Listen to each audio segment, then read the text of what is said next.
I'm Brian Thomas from Halloween, and I approve this video.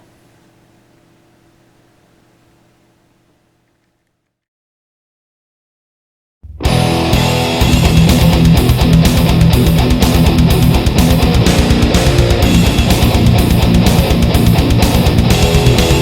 dickhead!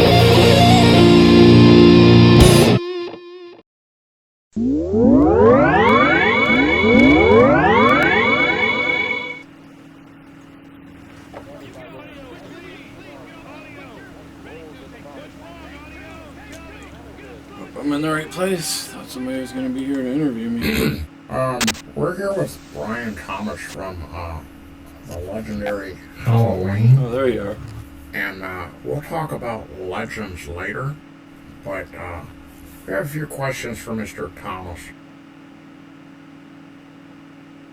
First of all, Brian, where did you meet George Neal from Halloween? George Neal. Wow. That was a long time ago. I think Rick Craig introduced me to him. We had another guy playing bass in the band at the time, and George was playing in a band called Rocks. I remember he had a yellow Gibson Grabber, like a Gene Simmons style bass, and That's pretty cool.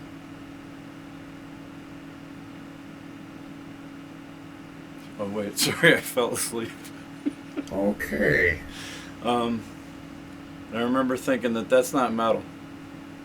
There's nothing metal about a bright yellow bass. It looked like Big Bird. How cool is that? But we listened to him play. I went out and saw Rocks, and they were cool.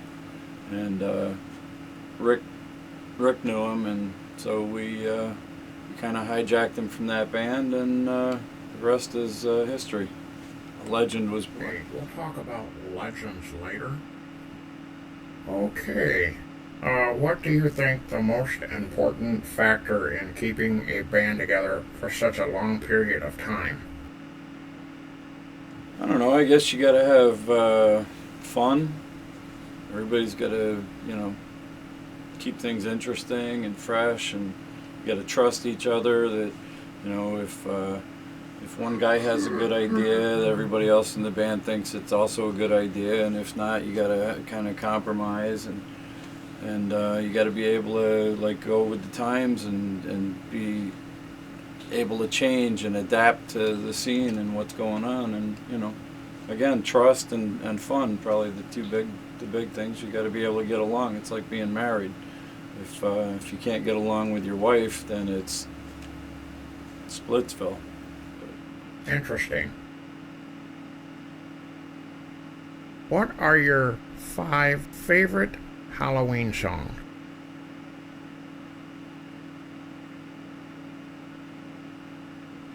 I like The Wicked Witch, Tales from the Crypt, No Place, Hey man, that's pretty sweet. Wake Up Screaming, Death of Love. Hey man, how cool is that? No One Gets Out, Misery's Child, Traipsing Through the Blood, Caught in the Webs. Oh, you said 5, right? Okay. What do you think about all this bootlegging of music and videos?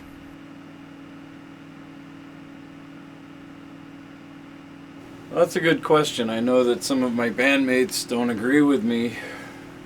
In fact, that's been the source of some heated conversations over the years. Yeah, really? Yeah. I like it. I'm a fan of music. I think that, as long as nobody's getting rich off of my work while I stay in the poorhouse, I don't have a problem with it. I think it's cool because fans will come and they'll videotape you or they'll record you at a show. Hey man, that's pretty sweet. Like at the moment, you find out, oh, there was somebody in the audience with a camera, and you're thinking, great, well, as a fan, I would like to see that. Cool. And if you don't see it, then you feel like, oh man, somebody's got something, and I didn't get a chance to check it out. and you hope that nowadays you hope that they'll put it on YouTube. But there were a lot of people that videotaped us back, in the 80s and 90s, and I've never seen it, and I'd like to. Interesting. And then all of a sudden something will pop up on YouTube like years later, and as a fan, I'm able to go back in time and remember that show or that moment, and so I'm in favor of it. I like it. I don't have a problem with people bootlegging. Thank you.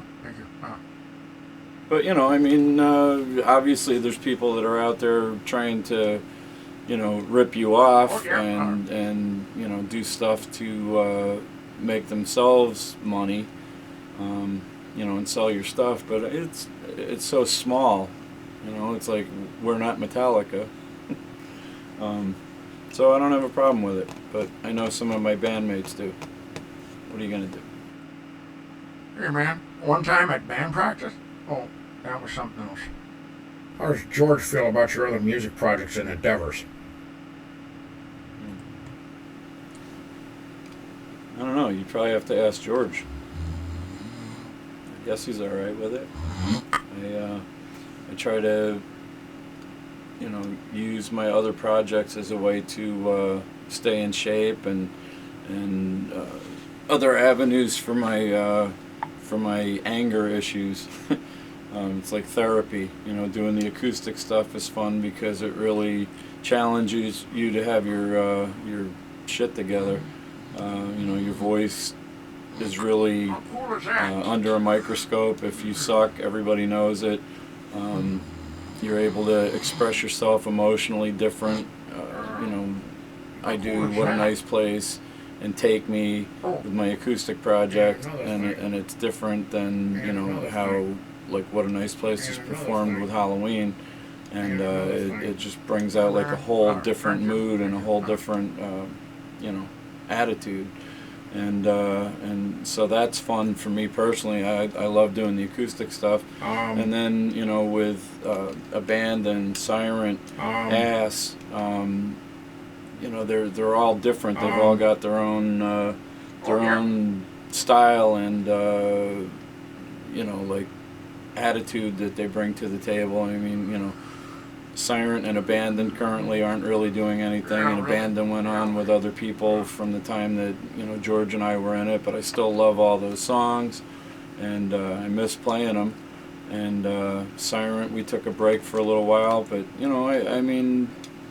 I think George is okay with it. He's doing Ichabod Crane with Rick Craig, so I think he understands the need to, when you've got music in your heart and in your blood, you just you can't just focus on one thing. You got to be able to express yourself, and that's what I do with the other bands. Ass is kind of we started it out to have fun. Some of the song topics are a little edgy, a little off the charts. The name, the logo, everything is meant to be a little tongue-in-cheek. We don't, one of the things is Ain't So Serious is one of the acronyms for Ass, and that's kind of, what it's all about. We're serious musically, like we mean that shit, but, like everybody takes everything so seriously, and Ass was something that we put together to have fun. Halloween is fun because I get to wear different costumes, and we do different stage shows, and there's a lot of imagery and pyro and lights and special effects, and and the theme of everything being around Halloween. But the other projects kind of give you an outlet for other things, other demons that you have inside. Okay. What new Halloween projects are on the horizon? Dude, why do you talk funny? Sorry. Yeah, really? No offense. Yeah, okay. But, anyway, new Halloween projects. Well, we're writing songs for a new album. The album tentatively is called What Evil Fears. That's pretty cool. First of all, Brian, okay. I hate when that happens. Yeah, okay. TJ and Don are writing some guitar parts. George and I have some ideas, and we're just waiting for the right time to put it all together. And it's the 30th anniversary of the Don't Meddle with Evil album, so I'm sure we'll do something to celebrate that release. And so yeah, just writing music, you know.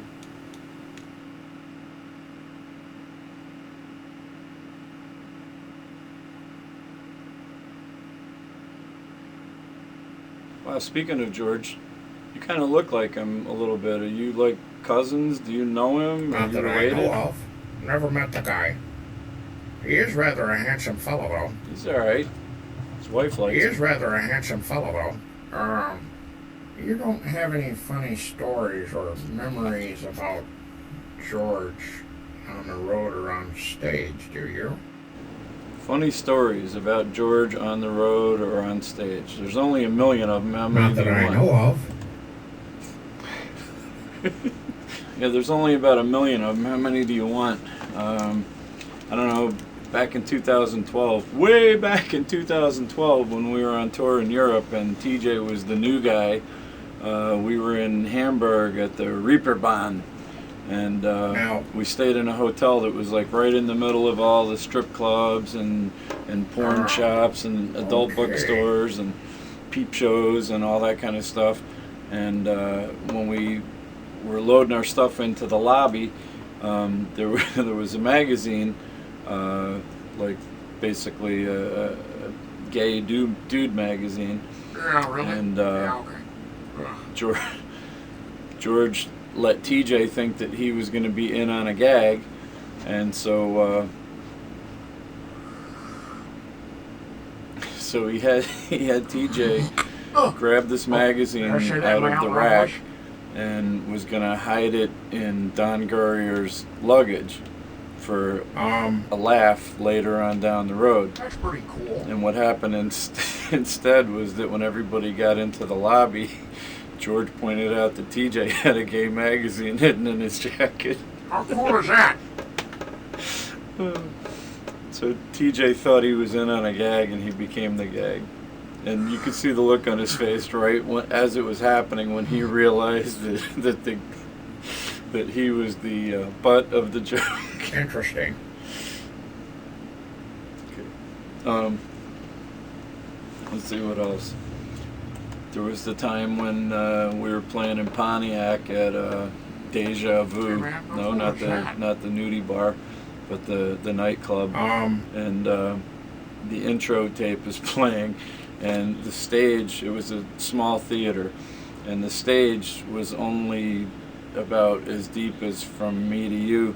And so we have our whole stage show up there, but there's only enough room to take 2 steps forward before you fall into the audience.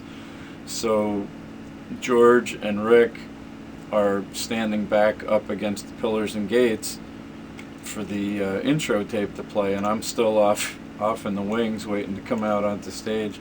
And the flash walls, hey man, that's pretty sweet, basically ran from the center of the gates at about eye level, and basically it's an ignition source, and we would lay powder along the wood. This was pre-Great White Fire murder and disaster. We would lay flash powder along the wood, and so when the guy hit the button, it would ignite in the center, and a flash wall would go all the way across the side. And there was one in the front of the stage, and then there was one on each of the gates. Well, the button got hit at the wrong time, and George was leaning up against the gate, so his hair caught fire and basically burned half of his hair off the side of his head, which it wasn't funny at the time, but it's hilarious now, because what happened for the rest of the intro, which was about 3 minutes long, was that George ran off into the wing on the side of the stage going, my hair, and we ran downstairs to the dressing room and basically got a can of Aquanet Super Hold hairspray and basically sprayed his hair back onto his head and made it back out to the stage in time to do the show with his hair glued in place. He's freaking out the whole time, and like I said, it wasn't funny then, but now it's hilarious. There's a million of them, but I'll just leave you with those two. Never met the guy. Well, thanks a lot for stopping by and talking with me. Alright, well, if that's it, I guess that's it. I'll see you. And don't do that fucking water wave thing again either.